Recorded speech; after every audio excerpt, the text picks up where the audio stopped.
नमस्कार, मेरा नाम भाऊ तोरसेकर। आप देख रहे हैं प्रतिपक्ष। दोस्तों, परिस्थितियां जब डावाडोल होती है, पूरी की पूरी अनिश्चितता होती है, उस वक्त कोई लंबा प्लानिंग करके अपनी एक्शन करना चाहता है तो वो गलत होता है। क्योंकि आपको थोड़ी देर के बाद क्या होगा, कल क्या होगा, 4 दिन के बाद क्या होगा, उसका ही पता नहीं। इतनी अगर अनिश्चितता है तो आपको बहुत संभल कर पाँव उठाना पड़ता है, कदम उठाने पड़ते हैं, क्योंकि वो कदम कहाँ जाकर टेकेगा ये आपको पता नहीं होता। और इसलिए महाराष्ट्र की जो आज राजनीति चल रही है, इसमें अगर आप कुछ करना चाहते हो तो बहुत दूर का प्लानिंग मत करो, क्योंकि जिस तरीके से राजनीति आगे बढ़ रही है, तो एक बात साफ है, इसका प्लानिंग किसी ने पहले से ही बना रखा है और इसी ढंग से ये राजनीति एक एक कदम आगे बढ़ रही है। और जिसने ये प्लान बनाया है और उसके साथ जो जो पार्टियां दल है, उन दलों को भी पता नहीं है कि हम किस ढंग से जा रहे हैं, और जो इसमें विरोध करने के लिए आगे आगे आ रहे हैं, उनको भी पता नहीं कि आगे क्या होने वाला है। इसलिए जब आप कुछ विरोध की राजनीति करना चाहते हो तो बिल्कुल संभल कर देखना चाहिए कि मैंने ये किया तो सामने वाला ये करेगा, ये सोचना ही गलत है। ये मैं इसलिए बोल रहा हूँ कि हमने महाराष्ट्र की राजनीति में एक हफ्ते में कितने चेंजेस आ गए हमने देखे। 1 साल पहले जब महाराष्ट्र में अचानक विधान परिषद के चुनाव के बाद 40 से ज़्यादा शिवसेना के एमएलए और 10-12 कुछ इंडिपेंडेंट छोटे पार्टियों के एमएलए महाविकास आघाड़ी को छोड़कर निकल गए, सूरत और गुवाहाटी चले गए और उद्धव ठाकरे की सरकार गिर गई थी। उसके बाद भी क्या हो रहा है, इसका आकलन ना विरोधी पक्ष में बैठे या उस समय सत्ता में बैठे लोगों को हुआ था, वो आकलन उस वक्त नहीं हुआ था और आज भी नहीं हो रहा है। शरद पवार, मुझे याद है जब शिवसेना के एमएलए एक एक कर कट कर जा रहे थे, तब बोले थे ये शिवसेना का अंदरूनी मामला है, वो अपने आप देख लेंगे। और शरद पवार बाजू में चुपचाप बैठे थे, सरकार गिर गई। फिर भी उनको कभी समझ में नहीं आया कि यह बात मेरे पार्टी के साथ हो सकती है। मुझे याद है पिछले फरवरी में, मैं हिंदी वीडियो उस वक्त नहीं बनाता था, तो जब शिवसेना का जो मामला था उसमें चुनाव आयोग ने एक निर्णय दिया था कि भाई पार्टी तो एकनाथ शिंदे के पास ही है, उद्धव ठाकरे के पास कुछ बचा नहीं है, इसलिए शिवसेना का नाम और चुनाव चिन्ह एकनाथ शिंदे को दिया गया था। तो उस वक्त खुद उद्धव ठाकरे गुस्से में थे, उनके जो सहयोगी है संजय राउत, आदित्य ठाकरे या अनिल परब वगैरह, वो भी बहुत गुस्से में थे। उन्होंने गालियां तक बक दी थी चुनाव आयोग के लिए।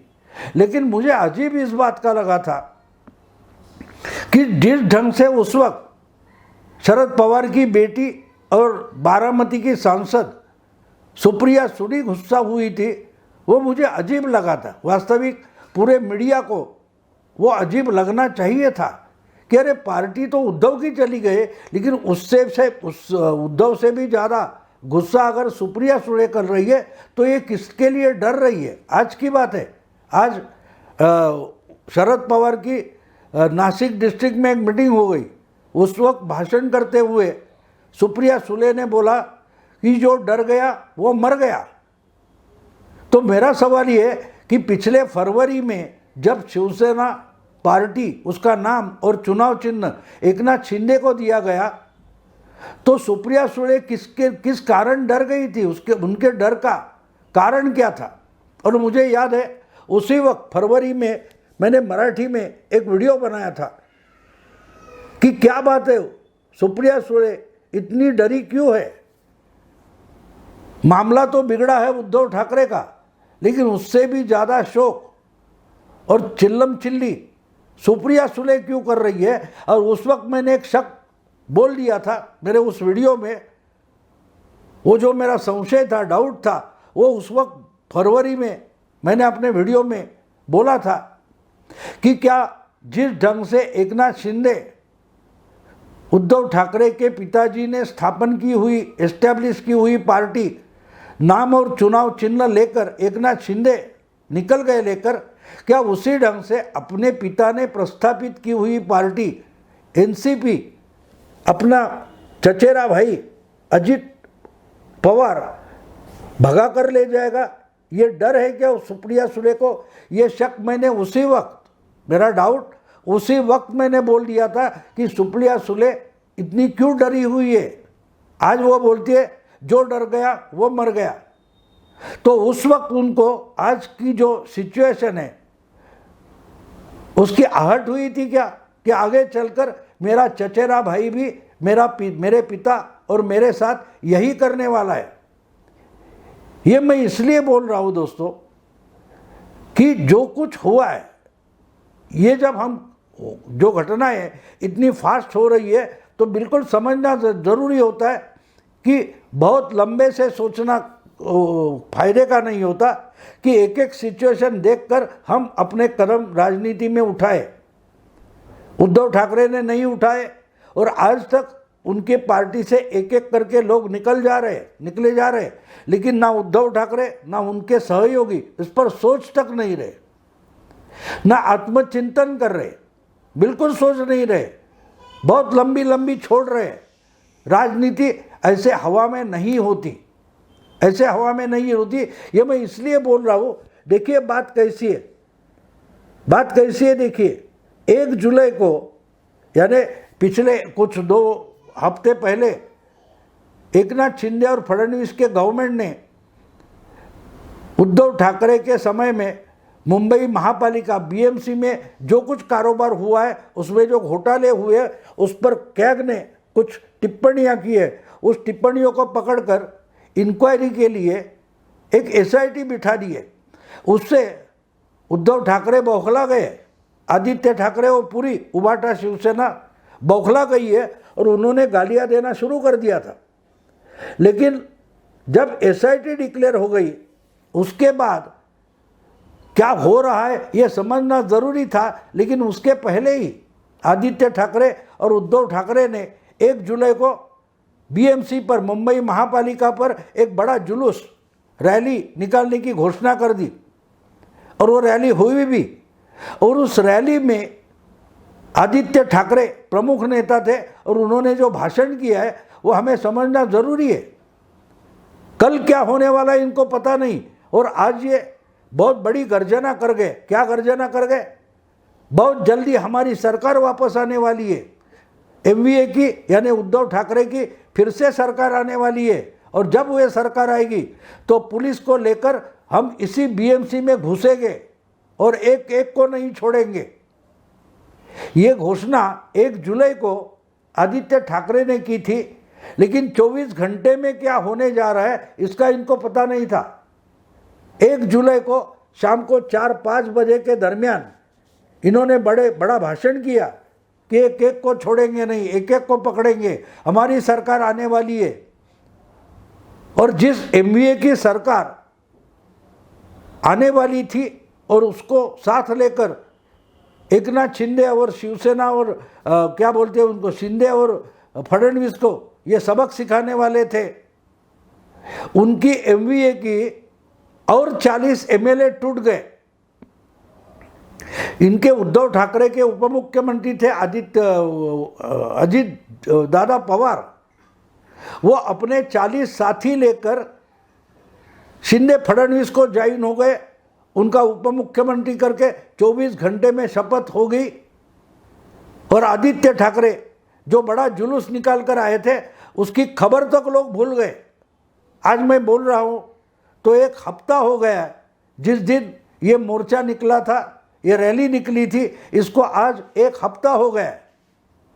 और दूसरे दिन से 24 घंटे में वो जो इशारा था पुलिस लेकर बीएमसी में घुसेंगे, ये सब लोग भूल गए। किसी को याद तक नहीं है कि शिंदे फडणवीस सरकार ने जो एसआईटी अपॉइंट की है उसके खिलाफ आदित्य ठाकरे ने एक बड़ा मोर्चा निकाला था और बड़ी गर्जना की थी, बड़ा इशारा दिया था। ये आज खुद आदित्य ठाकरे को भी याद नहीं रहा है। उनके प्रवक्ता संजय राउत तो बोल रहे भैया वापस आ जाओ, हम निकल जाते पार्टी छोड़कर, आप ही वापस आ जाओ, आप ही उद्धव ठाकरे के साथ हो जाओ, मैं संजय राउत निकल जाऊंगा। ये संजय राउत बोल रहे। और आदित्य ठाकरे तो एक हफ्ते पहले उन्होंने रैली क्यों निकाली थी वो तक भूल गए, क्योंकि दूसरे दिन इतना बड़ा धक्का लगने वाला है इसकी इनको आहट तक नहीं थी। कहने का मतलब यह कि जब राजनीति इतनी डावाडोल होती है, अस्थिर होती है, पता नहीं होता कि थोड़े समय के बाद कुछ और होने वाला है। जो अभी सामने दिखाई दे रहा है, थोड़ी देर के बाद ये चित्र पूरा का पूरा बदलने वाला है, सिचुएशन बदलने वाली है। और अगर वो सिचुएशन बदलती है तो उस सिचुएशन में हम क्या निर्णय कर सकते हैं, क्या कुछ कर सकते हैं, ये सोचना ज़रूरी है। असल में ये बात है कि जब सिचुएशन डावाडोल होती है तो बहुत लंबा नहीं सोचना, बल्कि एक एक घटना घट रही है उसका आकलन, सीरियस आकलन ज़रूरी होता है। और ये तो उद्धव ठाकरे, आदित्य ठाकरे या सुप्रिया सुळे या संजय राउत, इनके बस की बात नहीं है। इसलिए 1 साल पूरा हो गया, ये और फंसते जा रहे हैं और धंसते जा रहे हैं। आज की तारीख में आप अगर पिछले 4 महीने देखें तो वज्रमुठ सभा, ये सभा, वो सभा, ये मीटिंगें, बड़ी बड़ी मीटिंगें कर रहे थे, बीच में अचानक वो सब बंद हो गया। अभी बारिश है, बहुत सारी गर्मी है, ऐसी बात करके वो सभाएं बंद हो गई और अब तो MBA ही बची नहीं। ग्रास रूट लेवल तक तीनों पार्टियों के कार्यकर्ताओं का मनोमिलन करने के लिए अप्रैल या मार्च से लेकर वज्रमुठ सभा शुरू हो गई थी। औरंगाबाद में हो या नागपुर में हो या और कई मालेगांव में हो, ऐसी सभाएं हो रही थी। और बहुत सारी सभा मुंबई में हो गई, कोल्हापुर में हो गई, बताया गया था। लेकिन मुंबई में जो सभा हुई उसके दूसरे ही दिन 1 मई को मुंबई में वज्रमुठ सभा हुई, तीनों पार्टियों की सभा हुई। और दूसरे दिन 2 मई को शरद पवार ने अपनी पार्टी से ही इस्तीफा न देने की घोषणा कर दी। यानी कहने का मतलब ये कि परिस्थितियाँ, सिचुएशन कितनी डावाडोल है, कुछ भी स्थिर नहीं है, सब जगह पॉलिटिकली अस्थिरता है। अगर इस महाराष्ट्र में आज कोई स्टेबल है, स्थिर है, तो वो शिंदे फडणवीस सरकार है। और मीडिया से लेकर MBA तक सब लोग बता रहे कि MBA सरकार अस्थिर है, अनस्टेबल है। लेकिन हम आज की सिचुएशन में देखें, बारीकी से देखें, समझने की कोशिश करें, तो अगर महाराष्ट्र में कुछ एक चीज़ स्टेबल है तो वो शिंदे फडणवीस की अलायंस स्टेबल है। और इसीलिए MBA की अस्थिरता छोड़ने के लिए, उससे छुटकारा पाने के लिए अजित दादा और उनके 40 MLA MBA छोड़कर, राष्ट्रवादी NCP छोड़कर इस अलायंस में आ गए। और धक्का किसको लगा? चाचा के खिलाफ अजित दादा ने बगावत कर दी, लेकिन झटका किसको लगा है? झटका आदित्य ठाकरे को लगा है। वो अपनी ही मस्ती में 1 जुलाई को इशारा दे रहे थे, पुलिस लेकर BMC में घुसेंगे, एक एक को नहीं छोड़ेंगे। ये जो गद्दार है, खोखे वाले हैं, यानी शिंदे गुट और BJP, इनका जीना हराम कर देंगे, यहाँ तक इन्होंने शब्दों का इस्तेमाल किया था। लेकिन दूसरे ही दिन 24 घंटे के पहले अजित दादा ने ऐसा कदम उठाया, दिखने में लगता है कि उनका निशाना चाचा थे, शरद पवार थे। लेकिन घायल कौन हो गए? घायल तो उद्धव ठाकरे के बेटे और उनके अगले वारिस आदित्य ठाकरे, अजित दादा की इस बगावत से पूरे घायल हो चुके। राजनीति महाराष्ट्र में एक एक सेकंड में बदल रही है, एक एक सेकंड में बदल रही है। और इनको आकलन तक नहीं हो रहा है कि भाई क्या हो रहा है। और ये लंबे लंबे 4 साल बाद, 3 साल बाद, 2 साल बाद, 1.5 साल बाद, 8 महीने बाद क्या क्या करना है, इसके प्लान आज से घोषित कर रहे। और जिसने ये सब खेला है वो तो दिल्ली में बैठे, नरेंद्र मोदी हो, अमित शाह हो, देखो, अचानक से अमेरिका से लौटे नरेंद्र मोदी ने देश भर के और लोगों के उनके जो कार्यकर्ता थे उनको जो भाषण में मार्गदर्शन किया भोपाल से, उसमें पहली बार उन्होंने शरद पवार के करप्शन पर, एनसीपी के करप्शन पर हमला किया था। अगले 3-4 दिन देवेंद्र फडणवीस लगातार एक या दूसरे चैनल को इंटरव्यू देते रहे और देखते देखते क्या हो गया, एमबीए और टूट गई।